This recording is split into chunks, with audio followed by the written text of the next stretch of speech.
राधे कृष्ण।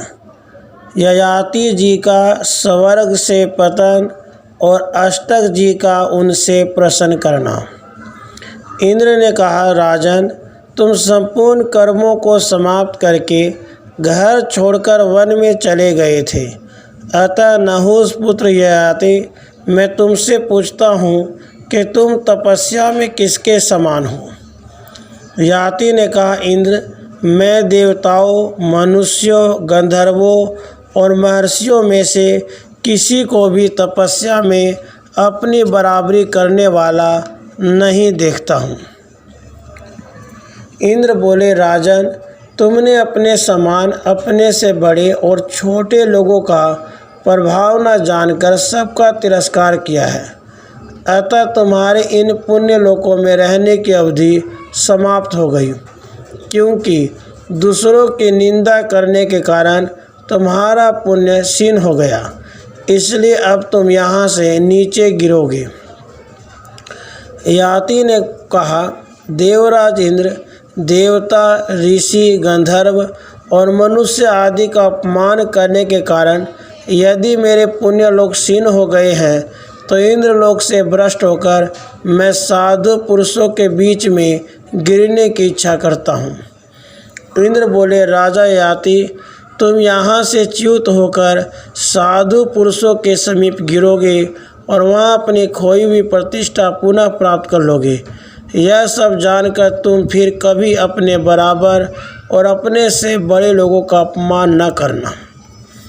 वैशंपायन जी कहते हैं, जन्मेजय, उसके बाद देवराज इंद्र के सेवन करने योग्य पुण्य लोकों का परित्याग करके राजा ययाति नीचे गिरने लगे।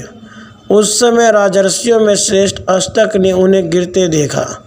वे उत्तम धर्म विधि के पालक थे। उन्होंने ययाति से कहा, अष्टक ने पूछा, इंद्र के समान सुंदर रूप वाले तरुण पुरुष तुम कौन हो? तुम अपने तेज से अग्नि की भांति देदीप्यमान हो रहे हो। मेघ रूपी घने अंधकार वाले आकाश से आकाशचारी ग्रहों में श्रेष्ठ सूर्य के समान तुम कैसे गिर रहे हो?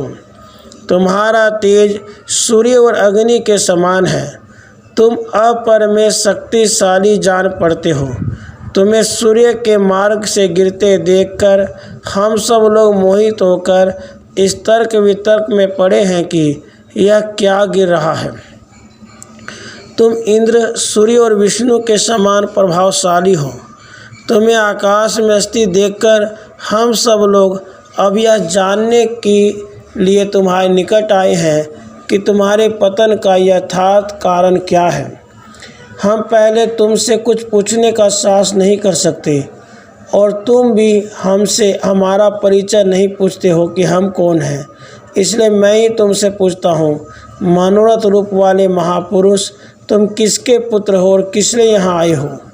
इंद्र के तुल्य शक्तिशाली पुरुष, तुम्हारा भय दूर हो जाना चाहिए। अब तुम्हें विषाद और मोह को भी तुरंत त्याग देना चाहिए। इस समय तुम संतों के समीप विद्यमान हो। बल दानव का नाश करने वाले इंद्र भी अब तुम्हारा तेज सहन करने में असमर्थ है। देवेश्वर इंद्र के समान तेजस्वी महानुभाव सुख से वंचित होने वाले साधु पुरुषों के लिए सदा संत ही परम आश्रय हैं। वे स्थावर और जंगम सब प्राणियों पर शासन करने वाले सत्पुरुष यहाँ एकत्र हुए हैं। तुम अपने समान पुण्य आत्मा संतों के बीच में स्थित हो।